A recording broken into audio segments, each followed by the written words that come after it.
Discuss acute superlative otitis media और ASOM।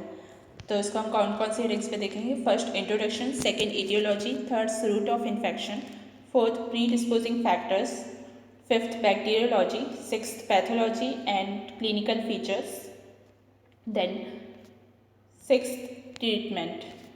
तो ये 6 हेडिंग्स रहेंगी इसकी।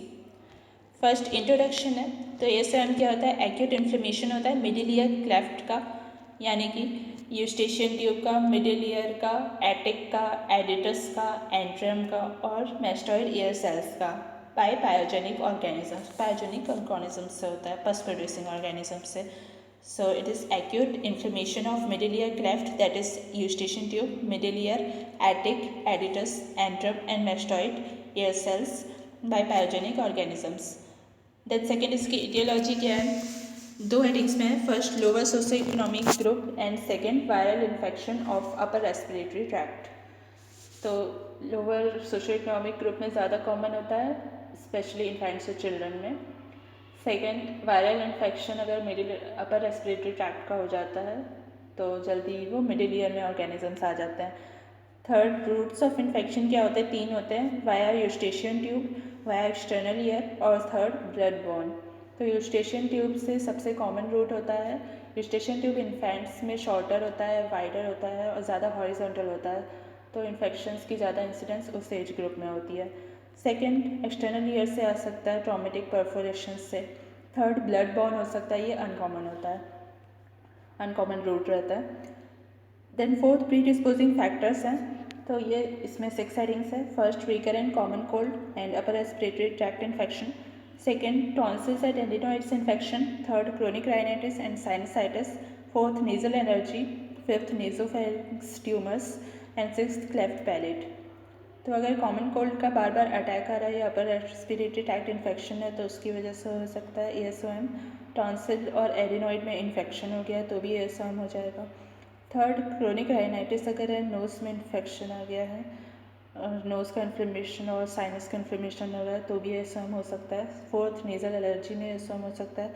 फिफ्थ नेजोफेरिंक्स में अगर ट्यूमर्स फॉर्म हो गए तो ASOM हो सकता है। सिक्स्थ क्लेफ्ट पैलेट अगर है तो भी ASOM हो सकता है। देन फिफ्थ है बैक्टीरियोलॉजी। बैक्टीरियोलॉजी इसकी 2 ऑर्गेनिजम्स से बनती है। First streptococcus pneumoniae and second haemophilus influenzae. तो ये सबसे कॉमन ऑर्गेनिजम्स होते हैं। Sixth pathology and clinical features हैं, तो इसको हम 5 हेडिंग्स में देखेंगे। First stage of tubal occlusion, second stage of presuppuration, third stage of suppuration, fourth stage of resolution and fifth stage of complication. तो first stage of tubal occlusion में क्या आता है, फर्स्ट सिम्टम्स, सेकेंड साइंस देखेंगे। तो symptoms में deafness और year एक हो जाता है, मतलब सुनाई नहीं देता है और कान में दर्द होता है। सेकेंड साइंस में क्या आती है, first tympanic membrane retracted, second malleus more horizontal, third lateral process of malleus prominent, fourth light reflex loss, fifth conductive hearing loss during fork test. तो फर्स्ट हमको टिम्पैनिक मेम्ब्रेन रिट्रैक्टेड दिखती है tubal occlusion में। Second malleus ज़्यादा horizontal दिखेगा और lateral process उसका ज़्यादा प्रोमिनेंट दिखेगा। फोर्थ लाइट रिफ्लेक्स नहीं दिखेगा and fifth conductive hearing loss दिखेगा हमको ट्यूरिंग फॉक टेस्ट में। Then second stage of presuppuration में क्या होता है, सिम्टम साइंस अगेन 2 हेडिंग्स है। तो सिम्टम्स में ईयर एक, डेफनेस, टिनिटस और चिल्ड्रन में फीवर है। तो पहला कान दर्द तो बना रहता है, थ्रॉबिंग टाइप का रहता है। सेकेंड डेफनेस भी रहती है। थर्ड टिनिटस इसमें एक्स्ट्रा है और चिल्ड्रन में फीवर भी आ जाता है। और साइंस में क्या आते हैं, 4 थिंग्स आती है। First pars tensa congestion, fourth blood vessels leash along handle of malleus, third tympanic membrane cartwheel appearance and fourth conductive hearing loss. तो पहला तो फास्ट टेंसा में कंजेशन दिखता है वो, और सेकेंड ब्लड वेजल्स दिखने लगती है along handle of malleus tympanic membrane में, और टिम्पैनिक मेम्ब्रेन का कार्डविल अपीयरेंस दिखने लगता है वही ब्लड वेजल्स के कारण। प्री सुपरेशन वाले स्टेज में कार्डविल अपीयरेंस दिखता है इसका, उसी की वजह से दिखता है ब्लड वेजल्स में। पेरीफेरी में टिम्पैनिक मेम्ब्रेन के ब्लड वेजल्स आ जाती है इसलिए। नाउ फोर्थ है कंडक्टिव हियरिंग लॉस, इसमें भी बना रहता है। Now third stage of suppuration है, तो इसमें सिम्टम साइंस 2 हेडिंग्स रहेगी। फर्स्ट ईयर एक, second deafness, third fever and fourth vomiting है। तो ईयर एक, कान में दर्द बना रहता है, एक्सक्रूसिएटिंग, बहुत ज़्यादा दर्द होने लगता है सुपरेशन में। सेकेंड डेफनेस और ज़्यादा बढ़ जाती है, सुनाई नहीं देता है कुछ भी। थर्ड, फीवर 102 डिग्री से 103 डिग्री सेल्सियस फ़ारेनहाइट तक चले जाता है, तो ये बहुत ज़्यादा फीवर हो जाता है थर्ड स्टेज में, सुपरेशन वाले में। एंड फोर्थ, वॉमिटिंग और कन्वर्जन्स भी आते हैं, कन्वर्जन्स भी आने लग जाते हैं, अटैक्स आने लगते हैं मिर्गी के। नाउ सेकेंड, साइंस क्या होते हैं इसमें? 4 साइंस होते हैं। Tympanic membrane red, second handle of malleus engulfed, third yellow spot in tympanic membrane, and fourth X-ray. तो टिम्पैनिक मेम्ब्रेन रेड दिखता है, हैंडल ऑफ मैलियस दिखता ही नहीं है, वो अंदर चला जाता है, एनगल्फ हो जाता है। थर्ड, येलो स्पॉट भी दिखता है टिम्पैनिक मेम्ब्रेन में, रेड और येलो दिखने लगती है टिम्पैनिक मेम्ब्रेन। एक्सरे में क्या दिखता है? एयर सेल्स की क्राउडिंग दिखती है। तो ये सब किस में दिखता है? थर्ड स्टेज में, सुपरेशन वाले में। और फोर्थ स्टेज ऑफ रिजोल्यूशन होता है, तो इसमें सिम्टम्स साइंस देखेंगे। सिम्टम्स क्या है? ईयर एक रिलीव हो जाता है, सेकेंड फीवर डाउन हो जाता है और चाइल्ड बेटर फील करने लगता है। तो अब रिजॉल्व हो गया है ना, तो अपना कान का दर्द भी चला जाता है, फीवर भी डाउन चला जाता है और चाइल्ड को अच्छा फील होने लगता है। सेकेंड साइंस में क्या होगा? Blood discharge and tympanic membrane normal colour, तो ब्लड से भरा हुआ डिस्चार्ज आएगा एक्सटर्नल ऑडिटरी कैनल से, वो डिस्चार्ज आएगा क्योंकि वो रिजॉल्व हो रहा है इसलिए।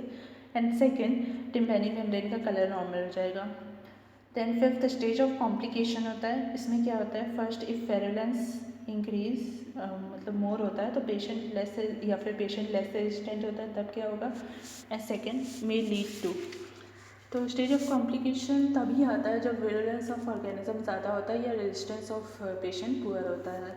रिजोल्यूशन हो सकता है ना हुआ हो और डिसीज़ बियॉन्ड कन्फाइनमेंट प्रोसीड करे मिडिल ईयर में, तो इससे क्या हो जाएगा? 8 चीज़ें हो सकती है।